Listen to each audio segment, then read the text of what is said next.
ассалому алайкум тамошобинони азиз, нашри ҷамъбастии барномаи иттилоотии навидро мустақиман аз телевизиони Сафина манзуратон мегардонем. Дар студия Дилафрӯз Комилзода. тасмими ба таври густурда таҷлил кардани ҷашни муқаддасу таърихӣ 30-солагии истиқлоли давлатии ҷумҳурии Тоҷикистон боиси рушд ва ободу зебо шудани ҳамаи гӯшаҳои кишварамон гардидааст. Ба ифтихори ин сана дар маҳаллаи Теми шаҳри Хоруғ хати фурӯзонкунонии шабона мавриди истифода қарор дода шуд. ҷузъиёти бештар дар матлаби Хосият Худоёрбекзода. истиқлолияти ҷумҳурии Тоҷикистон ки таи 30 сол тоҷикистониён ва тоҷикони дунё онро бо тантана қайд менамоянд, аз зумраи он ҷашнҳоест ки шаҳомату саодати миллати тоҷикро маърифӣ месозад. истиқлолияти ҷумҳурии Тоҷикистон мавқеи таърихии тоҷиконро дар дунёи имрӯза аз нав маърифӣ сохт ва анҷумани ҳамасолаи тантанаи истиқлолият барои ҳар як шахси ватандӯсту худогоҳ нерӯ мебахшад. Ин ҷашни арҷманд шукӯҳи миллати тоҷик аст ки қадам ба қадам созандагиву ободониву пешрафтро ба бор меоварад, қайд намуд Мирзонабод Алишир Худобердӣ, раиси шаҳри Хоруғ дар вохӯрӣ бо сокинони маҳаллаи Тем. дар ин ҷо фаъолони маҳалла дар рӯзи ифтитоҳи хати фурӯзонкунонии шабонаи маҳалла ба истиқболи роҳбарияти шаҳр баромада, ихлоси худро ба ин сарзамини аҷдодӣ дар меҳнати ҳалолу аҳлона баён намуданд. ёдоварӣ аз он шуд ки дар вохӯрии раиси шаҳр бо сокинони маҳаллаи Тем фурӯзонкунонии шабонаи ин маҳаллаи назди сарҳадӣ яке аз мушкилоти муқимони маҳалла баён гардид ва шаҳрвандон ҳалли онро аз роҳбарияти маркази вилоят тақозо доштанд. Қайд гардид ки фурӯзонкунонии шабонаи ин маҳалла ба нақшаи чорабиниҳои бахшида ба 30-солагии истиқлолияти ватан дохил гардида, имрӯз чун тӯҳфаи идона тақдими сокинон мегардад. ҳамзамон роҳбарияти шаҳр ба сокинон ваъда дод ки амалишавии барномаи фурӯзонкунонии шабонаи ин маҳаллаи назди сарҳадӣ давом хоҳад ёфт ва зиёда аз 1 километр иловатан идома дода шуда то даромадгоҳи шаҳри Хоруғ расонида мешавад. бояд гуфт ки ин маврид 1500 метр роҳи асосии ҳудуди маҳаллаи Тем ки ҳамзамон қитъаи шоҳроҳи байналмилалии Душанбе Кӯлоб Дарвоз Хоруғ Муроғибкулма мебошад, шабона фурӯзон карда шуда амалишавии ин барнома давом дорад. равшанкунонии шабонаи шаҳри Хоруғ барои сокинон масъалаи бисёр ҳам муҳим мебошад. имрӯз дар маҳаллаи Тем ин масъала ҳалли худро ёфт ва аз он фурсат истифода бурда нахуш сипоси худро ба сарвари давлат Эмомалӣ Раҳмон ва баъдан ба раиси вилояти Мухтори Кӯҳистони Бадахшон ва раиси шаҳри Хоруғ баён медорем. мо сокинони маҳаллаи Тем дар сарҳад зиндагӣ дорем. ин тарафи дарё Тоҷикистон аст ва он тарафи дарё давлати Афғонистон мебошад. аз ин рӯ фурӯзонкунонии ин маҳаллаи назди сарҳадӣ басо муҳим аст. мо бори дигар сипоси худро баён медорем ва гуфта мехоҳем ки бигзор ватани мо ҳамеша чунин зебову гуворо ва ваъдаторо бошад. дар амалишавии барнома кормандони корхонаи хоҷагии манзилию коммуналии шаҳри Хоруғ саҳми арзанда гузошта 43 адад сутунҳои оҳанин бо чунин теъдод фурӯзонакҳои каммасрафи диоддор насб карда шуда, кунун шомгоҳон сокинон аз таровату зебогии маҳалла баҳрабардорӣ доранд. он зебогие ки имрӯз шаҳри Хоруғ дорад бемислу бемонанд аст. ягон бор Хоруғ чунин зебову гуворо набуда аст. 30-солагии истиқлолияти ҷумҳурии Тоҷикистон ҳақиқатан ба шаҳри Хоруғ таъсири худро гузошта аст. дар ҳар кунҷу канори шаҳри Хоруғ имрӯз бунёди иншооти муҳим дар авҷ аст ки боиси сарбаландии мо мебошад. фурӯзонкунонии маҳаллаи Тем беҳтарин тӯҳфа барои мо сокинони ин маҳалла аст. фурӯзонкунонии ин маҳалла қатрае аз он баҳри ободониву созандагии шаҳри Хоруғ мебошад ки ба ифтихори истиқлолияти ватан бахшида шуда аст. мо аз ин ватан ифтихор дорем, аз ин сарзамин, аз ин ободӣ хурсанд ҳастем. бигзор ватани мо аз ин ҳам зеботару гуворотар гардад. сокинони маҳаллаи Тем ҷавобан ба ин таваҷҷӯҳи шаҳрдории Хоруғ изҳор доштанд ки барои ободониву созандагии ин гӯшаи дурдаст вале басо ҷолиби ватан дар маҷмӯъ барои ободии тамоми Тоҷикистон ҳамеша дар талош ҳастанд. бояд гуфт ки маҳаллаи Теми шаҳри Хоруғ яке аз он маҳаллаҳои ободу зебои маркази вилоят мебошад ки дар он сокинон ба соҳибкорӣ, ташкили коргоҳҳои хурд, таъсиси ҷойҳои навикорӣ, бозордорӣ машғул буда, ҳамчунин тибқи дурнамои барномаи рушди Хоруғ дар ин ҷо боз шаҳраки нав ва коргоҳҳои нави саноатӣ бунёд хоҳанд ёфт. масъалаи чароғонкунии роҳи ҳудуди маҳалла яке аз мушкилотҳои асосии маҳалла ба ҳисоб меравад ва مسئله مذکور در وخوری رئیس شهر خوروغ هنگام تعیین شدنش به وظیفه با ساکنان وخوری کردن و مسئله مذکور برداشته شد و خوشبختانه امروز ما دیده استودیم که مسئله حل خود را یافت و ما ساکنان از رهبریت مقامات اجرایی و حکومت دولتی شهر خوروغ منتدار هستیم و در آینده آماده هستیم که اقدام های آبادانی مقامات اجرایی و حکومت دولتی شهر خوروغ را دستگیری نماییم. شعور ساکنان شهر خوروغ امروزها 30 سالگی استقلالیت جمهوری تاجیکستان را با دستاوردهای نظررس و سازندگی و آبادکاری پیشواز گرفتن است که امروزها زحمت آنها در جاده رشد مرکزی ولایت بر اعلی عیان است.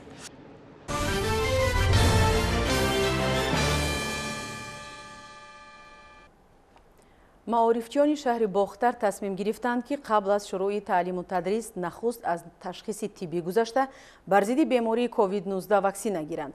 برای عملی گشتن اقدام آموزگاران مقامات اجرایی حکومت دولتی در یکجایگی با شبکه‌های کمک اولیه طبی سانیتری شهر باختر شرایط سازگار فراهم آورده کارمندان همه مؤسسه‌های تعلیمی را ایم گذرانیدند.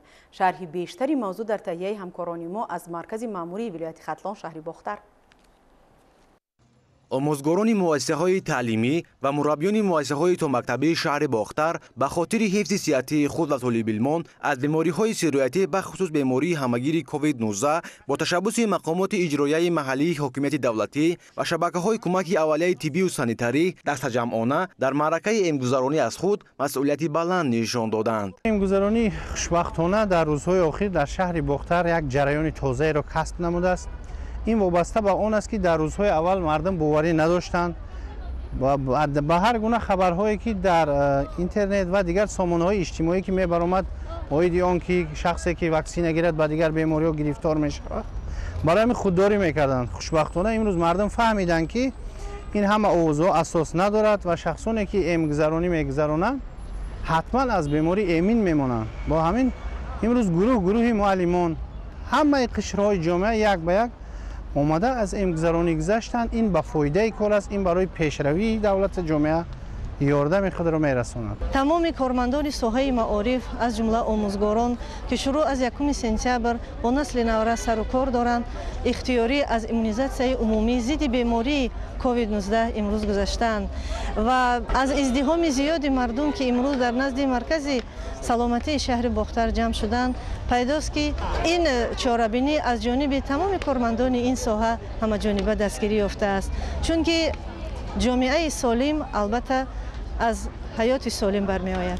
طبیبان ابراز می‌دارند که هرچند با ابتکار رهبریت عالی مملکت و وزارت تندرستی و حفظ اجتماعی اهالی جمهوری تاجیکستان در تمام مؤسسه‌های طبی شرایط ضروری برای تشخیص و طبابت و عاید به پیشگیری بیماری کووید 19 به قدر کافی واکسن‌های صفتناک دسترس کرده شده است، اما تا هنوز ماهیت امگذرانی را برخی از ساکنان و کارمندان کسب و کار گوناگون به خوبی درک نکردند. وقتی که در حقیقت به بیماری گرفتاری میشوی یک تا بیماری گرفتار میشه. وقتی که شخصی بیماری ایلوگی داشتگی این بیماری می 2 تا بیماری میشود. در این حالت آنها وزین شده با بیمارخانه و بستری میشن، حالتشون دشوار میشود. از همین سبب شخصانی که بیماری ایلوگی دارند باید حتما شتابیده آمده واکسن را گذرانند، چرا که آنها گروهی خطر یا اینکه آسیب پذیر می باشند. از تمام شهروندانی که امروز برای گرفتن این واکسیناسیون دودلگی دارند و یا تا امروز به تاخیر انداختند دعوت و عمل می‌آورم که البته خود تاریخ گواه است که هر 100 ساله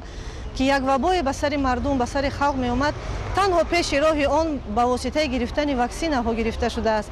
به خاطر پس نمودن شدت پنجشنبه بیماری کرونا ویروس امروزها در بازار و جایهای سر آدم، مسجدهای 5 وقته و جامع و کوچه و خیابانهای حدود شهر چاره‌های بزرگردانی و عموم‌فهمانی به راه مانده شده. از این حساب مرحله به مرحله صف اختیاریان برای گذراندن واکسن رو به افزایش نهاده است. در تمام گوشه کنار شهر باختر بنگاه‌های طبی که در آنجا فعالیت کرده ایستادند و نقطه‌های تشکیل کردیم در مؤسسه‌های مکتبی تا مکتبی که در آنجا نقطه‌های طبی فعالیت دارند. ما بریگادها تشکیل کرده شرایط‌ها همه مهیا شدند که برای گذراندن ایمونیزاسیون بر ضد این بیماری. طبق نقشه در حدود شهر باختر شماره ساکنان سنشون از 18 ساله بالا که به معرکه امگذرانی فرا گرفته میشوند 69900 نفر را تشکیل داده. برای اهالی مرکز شهر در حدود مرکز سلامتی و در مؤسسه‌های طبی دهاتی نیز شرایط لازمه فراهم و در دهه‌جای‌ها گشت‌های خانه به خانه نیز راه‌اندازی گردیده است. در تمام دنیا واکسن به بسیار مردم نمیرسد و طریق رایگان نیست. امروز با سهم به واسطه رهبر دولت واکسن‌های گران‌ارزش از دولت‌های پرقدرت جهان خریداری شده است و مردم شریف تاجیکستان رایگان کرده می شود. برای همین مینتدارگی خود را از فرصت مناسب استفاده برده به رهبر دولت، به رهبر ستاد جمهوری، به رهبریت وزیر، خلاص به همه رهبرانی که در این کار سهم خود را گذراندن میرسونیم. پیش از اون که ما ایمونیزاسیون فرا گیریم، ما همه کارمندان طب را آموزاندیم و برای واکسینه کردن مخصوص همشیره‌های طبی رو آموزانده با طبیبان در یک جایگی رفته در نقطه‌های امگذرانی. امروزها همه روزه با ایمونیزاسیون مردم را فرا گرفته ایستادند. در با سمکه‌های سیار، با داروها بر ضد عکس‌العمل‌های حالت‌های نامطلوب همه شرایط‌ها مهیا کرده شده. در نظر است که در مرحله‌های بعدی دانشجویان مکاتب عالی ولایت نیز به معرکه امگذرانی جلب کرده شده. تنها با این وسیله در همدستی میتوان سدی راه پنشوی این بیماری سرایتی را گرفت.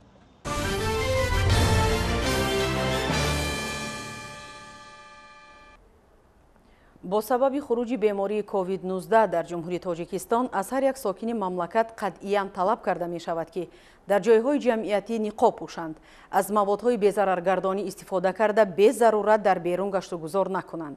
زیرا تنها با راه رعایت توصیه متخصصان ساحه طب و جانبداری ساکنان می توان از سرایت‌یابی به کووید 19 و دلخواه بیماری دست یافت. در مرکز مأموری ولایت سوخت در ارتباط به همین توصیه ها عکس ترغیباتی دایر گردید. گزارش در این باره. در مرکز ولایت سوخت شهر خوجند با جلب کارمندان کمیته اجرایی حزب خلق دموکراتی تاجیکستان در ولایت سوخت و کمیته اجرایی شهر خوجند با جلب اعضایان تشکیلات جمعیتی جوانان سازندگان وطن از کمیته های اجرایی ابتدایی انقلاب و سامان عکس نغمتی جهت کاهش دادن انتقال و پهنشوی بیماری سرایتی کووید 19 تحت عنوان من نقاب میبندم شما چه در سطح بلند دایر گردید. طبق نقشه چاربینی‌های کمیته اجرایی حزب خلق دموکراتی تاجیکستان در شهر خوجند امروزها در حدود شهر خوجند همه روزه با یاری تشکیلات جمعیتی جوانان سازندگان وطن عکس و کارهای فهماندهی بین ساکنان گذرانده شده ایستاده است. چنین عکس با یک جایگی کمیته اجرایی حزب خلق دموکراتی تاجیکستان در ولایت سوخت در نزد مغازه اوازیس عکس تبلیغاتی اطلاعاتی گذرانده شده ایستاده است که در آن محلول‌های آنتیسپتیکی، نقاب‌های یک کرته و ورق‌های تبلیغاتی تقسیم کرده شده ایستاده است. ضمن برگزاری عکس اشتراکداران آن با باشندگان شهر خوجند و مهمانان در خیابان‌ها در نقلیات‌های جمعیتی ضرورت رعایت گیگینی شخصی، فاصله اجتماعی و پوشیدن نقاب حمایتی را با مثال‌های واضح فهمانیدند. ما امروز تصمیم گرفتیم که به ساکنان شهر خوجند از ماسک‌ها،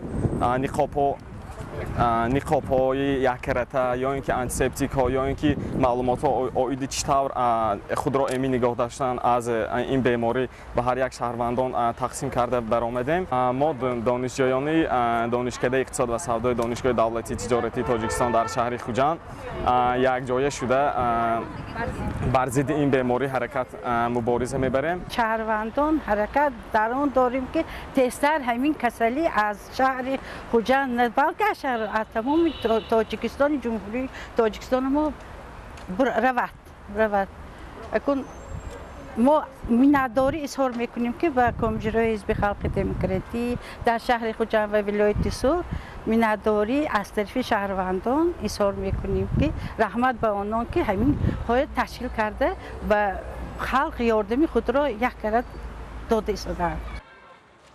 گفته شد که بر اثر این بیماری همگیر همروزه در جهان هزارها نفر جان باخته، میلیون‌ها نفر گرفتار این بیماری شدید گشتند. با این بیماری تنها در آن صورت پیروز خواهیم شد که هر یک خود را احتیاط نماییم و دیگران را نیز تلقین کنیم که به ضرورت به کوچه نبرایند و کوشش نماییم از ازدحام دور باشیم. ضمن برگزاری اکسیا نسخه های زیادی مراجعتنامه کمیته اجرایی ولایتی به ساکنان تقسیم شده، رایگان محلول های آنتیسپتیک و نقاب ها به اهالی تقدیم گردید.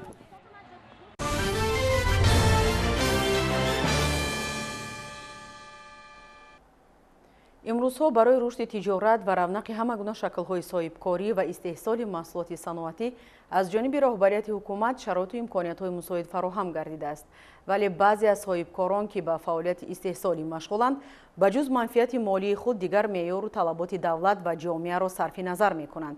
سنجش‌های مقصدناک کارمندان بخش اکولوژی وزارت کارهای داخلی آشکار کرد که کارخانه گنج 2000 واقع در حدود شهر وحدت که به استحصال سمنت مشغول است، قاعده‌های بخطری اکولوژی و حفظ محیط زیست را عموماً رعایت نمی‌کند. همکارانمان از مرکز مطبوعات وزارت کارهای داخلی در این خصوص گزارش می‌دهند. حفظ محیط زیست، پاک و به آلایش نگاه داشتن محیط اطراف از هر یک شهروند این سرزمین مسئولیت شهروندی و معرفت اکولوژی را طلب می‌کند. نوابسته از اشغال این یا آن منصب و تبع شهروندی، سلامتی هر یک انسان، شکوفایی و سرسبزی طبیعت به واسطه از محیط اکولوژی وابستگی زیست دارد. با مقصد حمایت محیط زیست، حفظ نمودن فضای پاک مملکت و از فناوری امین نگاه داشتن گل و ثروت‌های طبیعی، اینچنین در این زمینه بلند برداشتن معرفت اکولوژی شهروندان در ساختار وزارت کارهای داخلی، ریاست اکولوژی و سیاحی تأسیس داده شده. ریاست مذکور در یکجایی با کمیته حفظ محیط زیست نزد حکومت مملکت برای استوار و به ضرر نگاه داشتن ثروت‌های طبیعی، حفظ حیوانات‌های نادر از شکار غیرقانونی، پیشگیری نمودن از بریدن جنگل و مرغزارها، کارهای نظررس و چاره‌بین‌های فهماندهی را در بین جامعه عملی کرده ایستادند. تأسف آور آن است که نوابسته از چاره‌بین‌های اکولوژی و آگاهسازی‌های مقامات دخلدار تمیز و بی‌ضررگردانی محیط اطراف بخصوص در ایام اوج بیماری سرایتی کووید 19 ایده صاحبکاران در رفع فعالیت ساختمانی و استحصالی خود به افلاس شوی محیط اطراف سبب می‌گردند. کم نیستند دلیل‌هایی که در اطراف بناهای نوبنیاد شونده، کارخانه‌های استحصال پرتاب‌های سخت معیشی و دیگر افلاسی‌ها به نظر می‌رسد که نه تنها ضد معیار و مدنیت شهرنشینان است، اینچنین عامل افزودن بیماری‌های سرایتی می‌گردد. از جمله کارخانه گنج 2000 واقع در حدود شهر وحدت که به استحصال سمنت مشغول است، صاحبکار قادیروف دلیر عبدالحلیمویچ معیار و قاعده‌های بخطری اکولوژی و حفظ محیط زیست را عموماً رعایت نمی‌کند. چنان از نوارهای مشاهدوی معلوم است، صاحبکار تاکنون در فعالیت کارخانه استحصال سمنت از دستگاه و تجهیزات فرسوده ضررآور استفاده می‌کند. حالانکه در زمان معاصر دستگاه‌های استحصالی بی‌ضرر و کمپرتو در استحصالات استفاده شده به اطرافیان بی‌ضرر است. اما دو چنگی که هنگام استحصال سمنت از کارخانه گنج 2000 بیرون می‌آید به محیط زیست ساکنان دهه‌های اطراف کارخانه، باغ و درختان میوه دهنده، زراعت و سبزیجات و فعالیت کشاورزی مردم ضرری جدی رسانیده ایستاده است. گرچند برای چنین فعالیت زیان‌آور اکولوژی نسبت صاحبکار دلیر قادیروف به اندازه 6000 سومانی جریمه تعیین گردیده باشد هم، ولی تاکنون چنین شکل فعالیت آسیب‌پذیر اکولوژی را صاحبکار نام برده ادامه داده ایستاده است.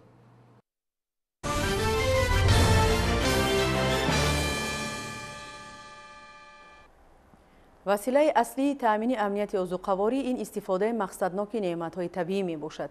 ساکنی دهات توگرک ناحیه واسه نورخان عظیموف قطعه زمین نزد حولیگیش را ثمرناک استفاده کرده روزهای نزدیک حاصل سیوم آن را جمع آوری می نماید. این دهقان 80 ساله در عرصه مهنت آب و تاب یافته اندیشه دارد که مهنت او را سالم و بردم نگاه داشته است. در این قطعه زمین نزد حولیگی این محصولات پولزی حاصل سیوم می باشد. 40 روز پیش میانه‌های ماه ایون دانه‌های تخم آن را امک نورخان کاریده در 10 روزه اول ماه آگوست انا همین طور مثل ریگ بر این دانه‌های تربوز زمین را پوشانیده گرفتند. بابای نورخان با باوری میگوید که بعد 10 روز حاصل سیم زمین را به بازار برآورده بودجه اویلش را باز هم غنی‌تر می‌گرداند.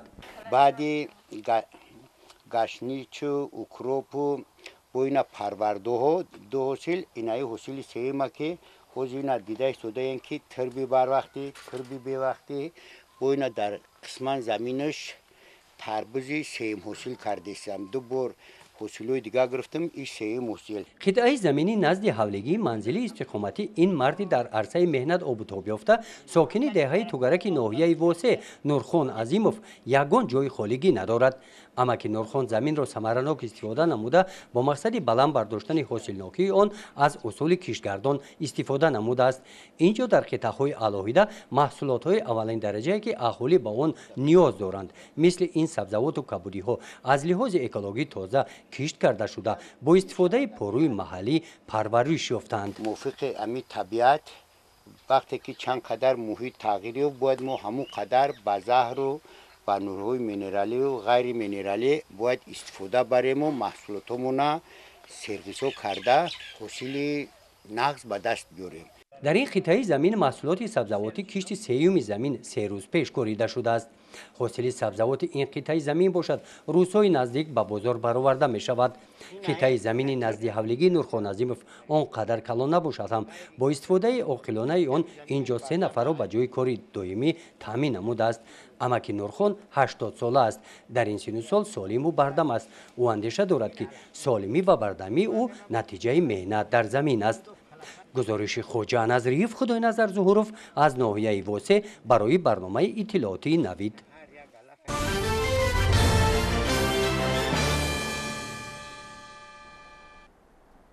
деҳқонони асили шаҳри Турсунзода ба боғдориву сабзавоткорӣ машғул буда барои фаровонии бозори истеъмолӣ саҳми арзанда мегузоранд. солиёни охир дар ин ҷо деҳқонон аз заминҳои лалмини самаранок истифода бурда ҳосили дилхоҳ мерӯёнанд. яке аз чунин деҳқонони шаҳри Турсунзода Камолиддин Ҳаитов мебошад ки ҳамасола дар замини хоҷагии деҳқонияш зироати гуногун кишт карда ҳосили дилхоҳ мегирад. ҳамкорамон Хуршед Ҳалимов аз шаҳри Турсунзода дар ҳамин бора гузориш омода кардааст. деҳқонону кишоварзони мамлакат баробари кишти сабзавот боз дар заминҳои лалмии бекорхобида ба кишти полезӣ машғул мебошанд. Камолиддин Ҳаитов тӯли 4 сол мешавад ки дар хоҷагии деҳқонии Тоҳир ба парвариши тарбузу харбуза машғул аст. ҳамчунин дар заминҳо помидору бодринг, пиёзу картошка ва нахуд кишт намудааст. ӯ мегӯяд ки дар натиҷаи заҳмати имсолаш ҳосили ҳамаи зироатҳо хуб гаштаасту маҳсулотҳои тару тозаро ҳамарӯза вориди бозорҳои маҳаллӣ ва дигар шаҳру ноҳияҳои наздик мегардонад. 4 гектар замин дорам ка ина кишти такрорира тарбуз коридем. аввалаш ба пиёз корида будем, ай пиёз 60 тонн ҳосил гирифтем. ина ҳозираш ба тарбуз дадурин тарбуз ба номаш холер, ай 1 гектараш 20 тонн тарбуз гирифта истодем. айсин пахта коридагим 1 гектар я 25 то ҷихорӣ коридагим, поёма 20 то шоли коридагим кишти такрорира. ҳам хеле хосирои хушро гирифта истодем. барои ҳосила гирифтан деҳқон бояд хушро обработка кардан дар кор. акун дориёё нағз додан дар кор. вақташ ба ова да вақташ додан дар кор. Камолиддин Ҳаитов воқеан нозикиҳои парвариши палагро дар заминҳои лабташнаи лалмӣ хуб медонад ва ин таҷрибаро ӯ мурри замон аз худ карда имрӯз онро ба дигар деҳқонон меомӯзонад. тоби ҷамоати деҳоти дар солҳои истиқлолият зиёда аз 450 хоҷаги деҳқонӣ иборат мебошад. шуғли асосиён кишоварзӣ хати машғул мебошанд. кишти асосӣ ба картошка, пиёз ва дигар сабзавотҳо ҷамъоварӣ намуданд. кишти такрорӣ ки шумо ина дида истодед тарбуз, картошка кишти такрорӣ, шоли, ҷугури мураккаб, пахта ва дигар сабзавотҳо кишт карданд. мардуми тобии ҷамоат назди ҳавликчонда ҳамидор, бодринг, лубиёгӣ, мошт, нахуд кишқати машғул мебошанд. аҳли кишоварзони ин хоҷагӣ аз ҳар як порчаи замин самаранок истифода бурда боз ният доранд солҳои оянда заминҳои киштро зиёд карда ҳамчун дар заминҳои бекорхобидаи хоҷагӣ боғи мева бунёд намуда истеҳсоли маҳсулотро афзун намоянд. гузориши Хуршед Ҳалимов, Соҳибнур Абдурасулов аз шаҳри Турсунзода барои барномаи иттилоотии Навид.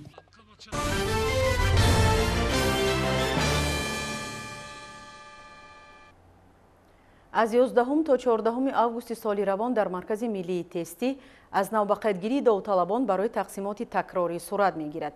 тибқи нақшаи қабули донишҷӯён ба муассисаҳои таълимии таҳсилоти миёна ва олии касбӣ, маркази миллии тестӣ барои ҷойҳое ки баъд аз тақсимоти асосии имтиҳонҳои марказонидаи дохилшавӣ дар соли равон холӣ мондаанд, тақсимоти такрорӣ баргузор намуд. гузориши ҳамкоронамон дар ин хусус. طبق نقشه قبول دانشجویان به مؤسسه‌های تعلیمی تحصیلات میانه و عالی کسبی، مرکز ملی تستی نزد پرزیدنت جمهوری تاجیکستان برای جایهایی که بعد از تقسیمات اساسی امتحان‌های مرکزآینده داخلشوی در سال روان خالی ماندند، تقسیمات تکراری را آغاز نمود. تقسیمات تکراری برای از نوبقیدگیری داوطلبان تا 14 آگوست ادامه کرده. در مهلت معین گردیده داوطلبانی که به تقسیمات راه یافته لیکن طبق نتیجه‌های تقسیمات اساسی در اساس خالهای عمومی به دست آوردهشان از روی کامبیناسی‌های اختصاصی انتخاب کردهشان نگذاشتند، می توانند در تقسیمات تکراری اشتراک نمایند. بیشتر جایهای خالی در کلاستر یکم و دوم موجود است که موافق خالهای به دست آورده داوطلبان اختصاصهای خود را انتخاب نمایند. داوطلبانی که در آزمون تقسیمات اساسی از روی یکی از کامبیناسی‌های اختصاصی انتخاب کردهشان به این یا آن مؤسسه تعلیمی راه یافتند و آنهایی که خالهای گزارش را از یک چند صبح تست صاحب نگردیده به آزمون تقسیمات راه نیافته بودند، حقوق اشتراک در آزمون تقسیمات تکراری ندارند. با اطلاع مسئولین برای از نوبقیدگیری داوطلبان مرکز در 22 شهر و ناحیه جمهوری تقسیمات تکراری را به راه مانده است که داوطلبان می توانند در روز مقرر شده در نقطه‌های مذکور حاضر شده حجت‌های لازمه را پیشنهاد نمایند. تقسیمات تکراری داوطلبان از نوع امتحان سپردن داوطلبان را طلب نمی کند و آن از روی کامبیناسیای اختصاص‌های از نوع انتخاب کرده داوطلبان در اساس خالهای عمومی از قسم‌های داخلدار به دست آوردهشان معین کرده می شود. نتیجه تقسیمات تکراری 14 آگوست سال روان اعلام کرده می شود.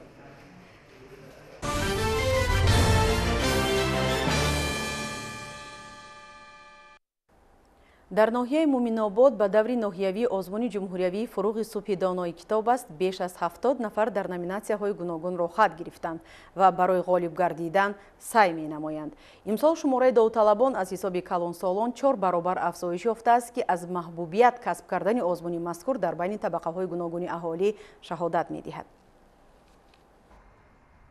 بیبی فاطمه ماه رمضان کوچکترین اشتراکچی آزمون جمهوریوی فروغ صبح دانایی در ناحیه مومن‌آباد می باشد و او در نامیناسیای خواندن و ازبر کردن ادبیات بچگانه شرکت می ورزد. برآمد بیبی فاطمه هیئت حکمان و اهل طلا را در حیرت آورد.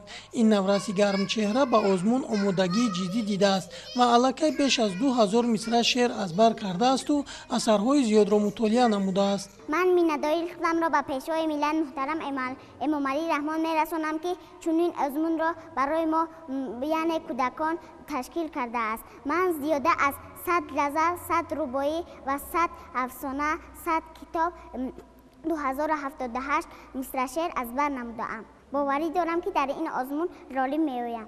در دیگر نامیناسی‌ها از حساب جوانان نیز داوطلبان زیاد بودند. یک قسم داوطلبان الکی در این آزمون سال گذشته اشتراک کرده از شرط‌های آن آگاهی بیشتر دارند و به آزمون امسال بیشتر آمادگی گرفتند.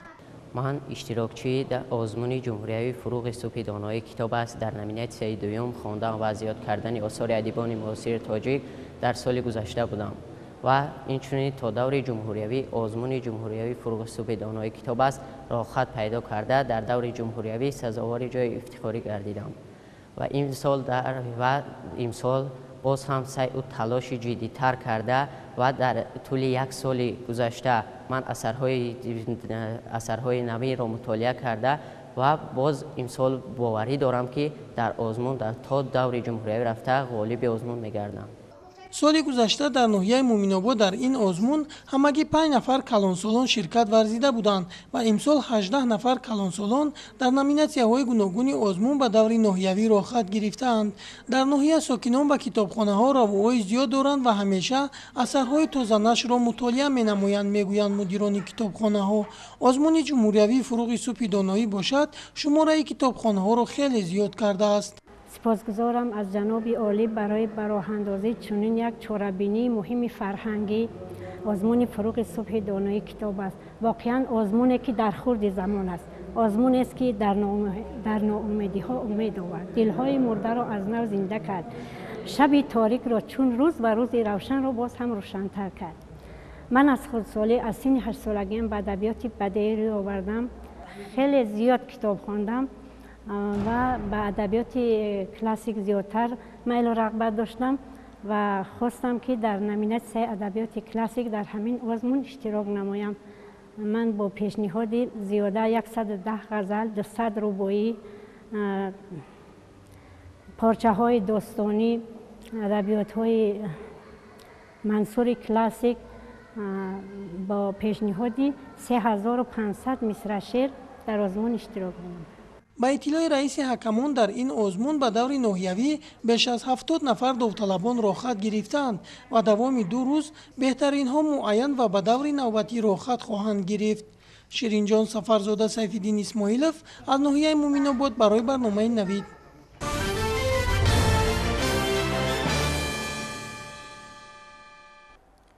با مقصد دریافت چهره و استعدادهای نو در شهر و ناحیه‌های مملکت، فستیوال آزمون جمهوریوی تلویزیونی ایجادیات خلق اندلیب 2021 بخشیده به 30 سالگی استقلالیت دولتی جمهوری تاجیکستان راه اندازی گردیده است که به آن بیشتر هوسکاران و هنرمندان جلب گردیده مهارت و استعداد خویش را نمایش می‌دهند. دیروز هوسکاران شهرهای خوجند و ترسونزاده در فیلارمونی دولتی جمهوری تاجیکستان به نام یکاشریف جورایف هنر و مهارت خویش را پیشکش تماشابینان گردانیدند. صنعتکاران در این فستیوال از روی همه شرط‌های آزمون مهارت خوب نشان داده از طرف حکمان و تماشابینان بهای بلند گرفتند. تفصیلات بیشتر در گزارش همکارانمان.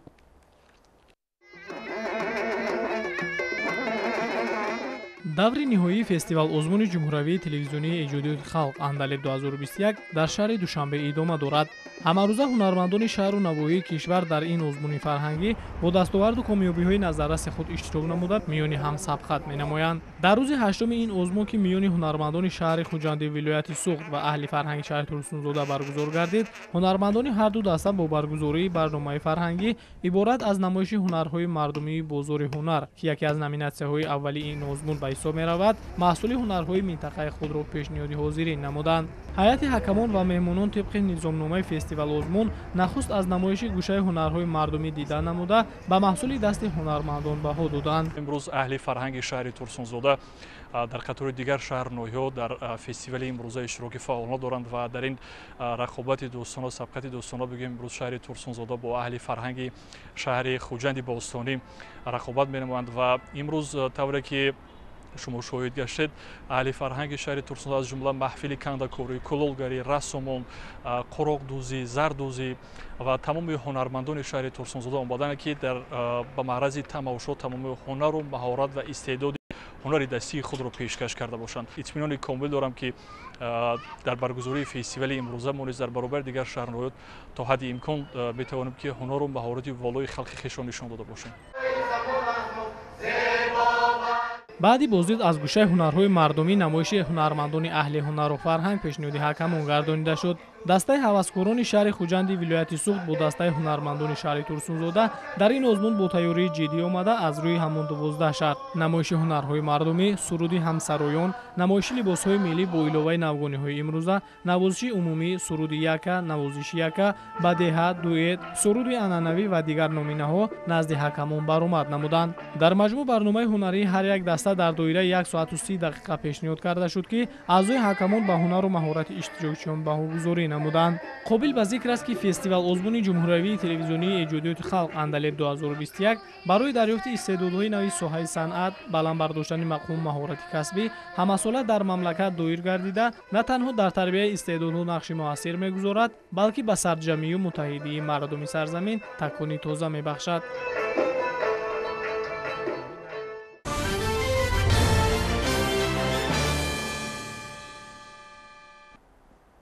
در یونان عاقبت‌های سوختار جنگلزا را برطرف می‌کند.